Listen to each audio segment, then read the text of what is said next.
Hello and welcome to Unit 3, Interests in Real Estate. My name is Brennan Posen. I'm your instructor for this course.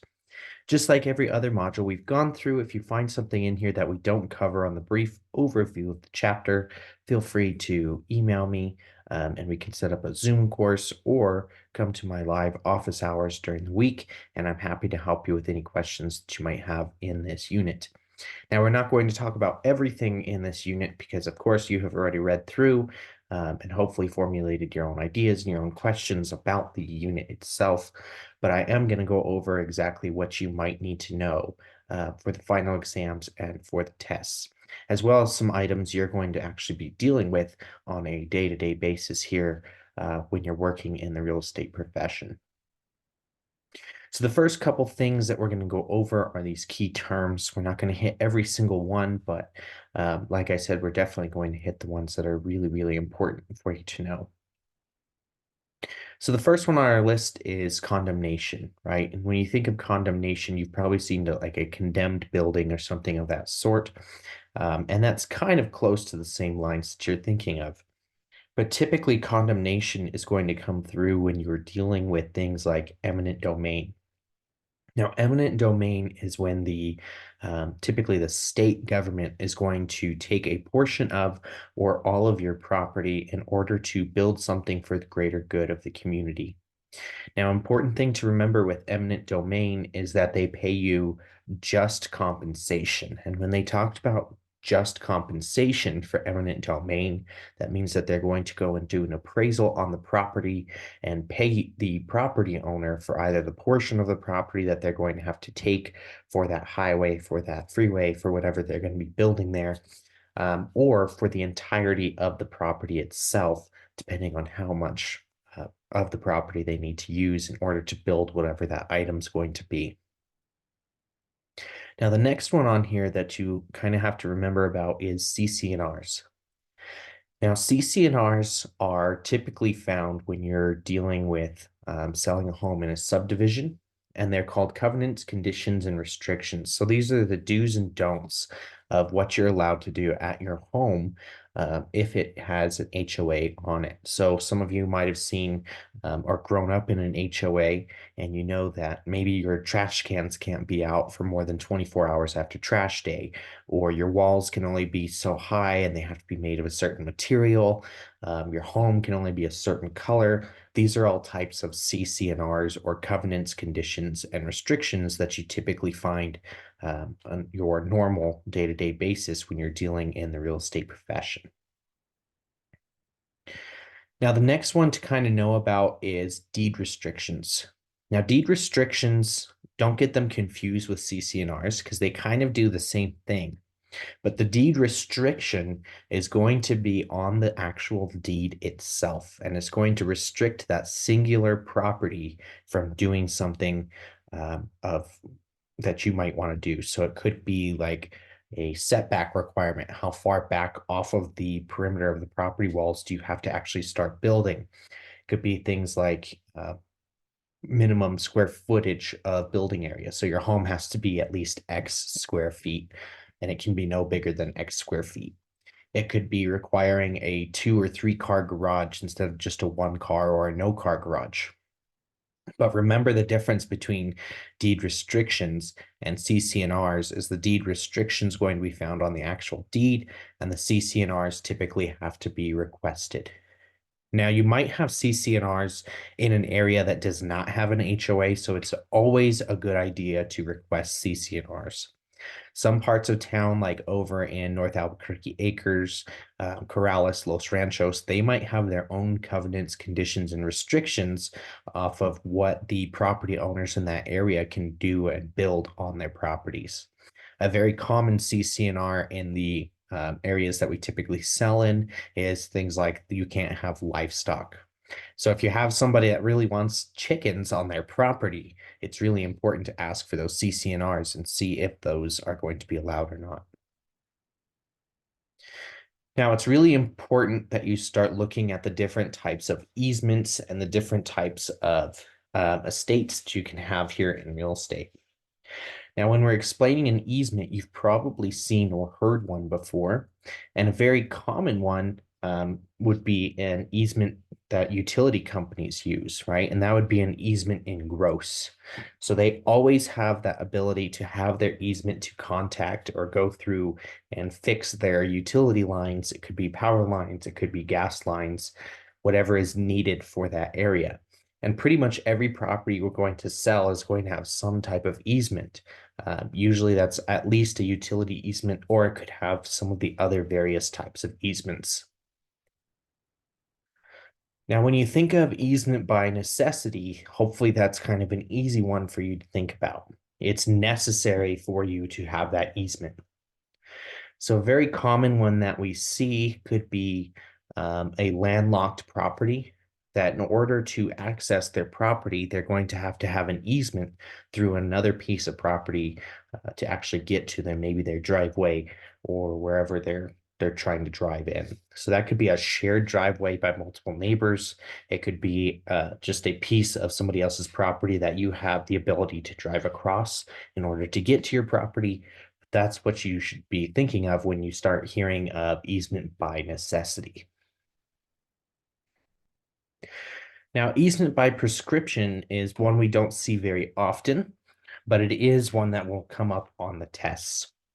So easement by prescription, the biggest thing to remember there is that it has to be clear, continuous, and notorious use. So if somebody's walking through another person's property constantly every single day, and the owner of that property sees them cutting through to maybe cut down on their, their commute time, after a certain period of time, depending on the state, that person that's been walking through that property for so long can go and get approved for an easement by prescription.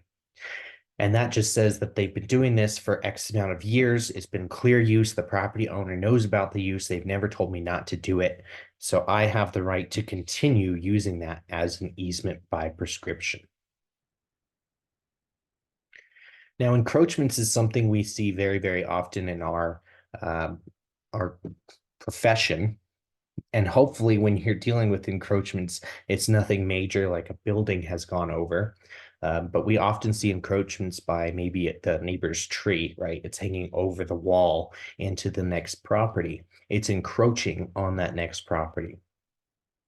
Now, encroachments typically would be found on the survey for the property, which is why it's really, really important to make sure that you order a survey or at least see an old one before you go on market if possible. That way you can kind of see if there's going to be an issue with encroachments before you actually put it on the market. Now, encroachments aren't the end of the world. Sometimes we do have encroachment agreements, which just says that both property owners are aware of the encroachment and okay with how it currently sits. But the new owner is going to have to know and be okay with that encroachment. And it's also going to have to show up on the title search that there was an encroachment onto the neighbor's property. Now, encumbrances and liens, that's very, very common to see. An encumbrance or a lien is something that is put on the property itself, typically as using the property for collateral. So typical liens you can think about, the biggest one we deal with on day to day is our mortgages, right? If we still own a mortgage on the property, that is a lien that is placed against the property. So if somebody ever goes and sells the property, that lien has to be paid off before anything else is paid. Now, there's also a thing called senior liens and junior liens. And in order to decide how people are going to get paid, the senior liens get paid first, and those are in order of when they were actually established on the property. And junior liens are put in place typically by the same kind of standard. However, they can be changed in order of importance by something called a subordination agreement. And you'll want to know the subordination agreement for the test. And that is the agreement that we use in order to change lien priority and see who's going to get paid off. So if we have 3 mechanics liens on a property and a mortgage lien, the mortgage lien is going to be the senior one, so it's going to get paid off first. And then the mechanics liens will get paid off in order of when they were filed, unless a subordination agreement was signed by one of those parties and they went down the list in order of who is going to get paid first. Now, you'll definitely want to know the different types of estates. And if these do not make sense, go back through and read this section again. And also make sure that you watch these videos in each unit as they kind of go over these really important key terms. What I'm doing here is just going over anything that I know I have seen people struggle with in the past, or that I know I've seen on the national and state exams. So these fee simple absolute, fee simple feasible, fee simple determinable, you're going to want to be able to identify which one is which at that time. So a really good idea is to start getting flashcards and putting down just like vocab words, right? Put what it is on the front and what it means on the back, and start going through those as you're going through the process of the course. That way it's not so overwhelming and you're not having to do this all at once. Now, another really important one that I wanted to talk to you about is actually called the police power and taxation and all that kind of fun stuff. And the book has a acronym that you want to learn for your test. Getting over there right now. So this memory tip are the 4 governmental powers for interests in real estate. So PETE, P-E-T-E, stands for police power, eminent domain, taxation, and escheat. And when we talk about escheat, remember that is when typically nobody has any heirs and they don't have a will set in place. The property can be escheated back to the local government and they own that property from then on. That's very uncommon to happen, typically because somebody is going to be able to find through their actual next heir or next of kin. So when we talk about police power, this is just the state's power to enact legislation to protect public health, promote the general welfare of its citizens, and actually give that state the authority to pass through any municipalities or counties legislation that goes toward our properties, right? So if they do something, let's just say on the industrial side, if they say you can only put in this much amount of carbon dioxide through the air or carbon through the air, that would be an example of police power. Now, we've already talked about eminent domain. Again, remember that eminent domain uses condemnation, which is the actual process of taking the property. So when you see condemnation, you should automatically be thinking of eminent domain. And remember that eminent domain has to give just compensation for whatever area they're using of that property. Now, taxation is easy to remember because all of us have probably paid some type of taxes in the past. But in real estate, we have what's called real property taxes, and those are addressed and assessed by the local and area governmental entities. And typically, they use some of those real property taxes to fund things like school districts. So APS is a giant part of our real property taxes that we pay here in Albuquerque, at least. And if you look at your actual real property tax bill and you look at the APS budget, every single time that APS budget goes up, we typically have a raise in our taxes for real property. Now, taxation on real property is very confusing and it can go up and down very quickly. So you always want to start getting familiar with at least real estate taxes and how things are assessed, because that's going to be a common question you're going to get when you are an acting real estate professional from clients. Now, again, remember we talked about escheating. That is when the state is taking the property back. They're transferring it to the state because an owner died and left absolutely no heirs. So typically when somebody dies, if they have a will, they go through the will first. If there's just a will or no will put in place, the property might have to go through the probate process. But if they cannot find anybody through the will and they don't have a next heir, so they don't have a child, they don't have a spouse, they don't have parents, they don't have cousins or uncles, the property will then escheat back to the state. That's typically the only time other than eminent domain and condemnation that we'll see the state actually taking back a personal piece of, or a privately owned piece of real property.